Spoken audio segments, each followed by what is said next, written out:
In this video, I'm going to show you how to open an Oanda Live account. So what you'll need to do is simply go and type in your preferred browser, Oanda. Hit the enter button, go to the first link, and you should find yourself here. What you'll need to do is simply click on this online trading, and this will take you to their website. Here, you can go and click on start trading in the top right. Here, of course, you'll be able to open now your account. Of course, if you have an account by any chance, you can click on login, but since you are in this video, you don't have an account. So click on start trading and you'll be able to start opening your account. So you'll have to follow up those questions, answer them. So example, yes, and fill up your informations, personal details like the citizenship, home address, employment, and then you'll have to verify your identity. Once you finish all of that, you should have your account ready to use. That's how you open your Oanda Live account.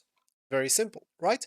Then of course you'll be able to sign in into it using just the email and password. So of course if you don't have an account, click on get started. They will take you through the same steps. So you can go and click on live trading, individual example, and you'll basically have to go through the same steps that we did through. So you may get confused because you get this option before of live trading, but it's the same because when we click on that option before on start trading, this will means like we answered that question. So that should be it for me in this video. Thank you for watching and goodbye.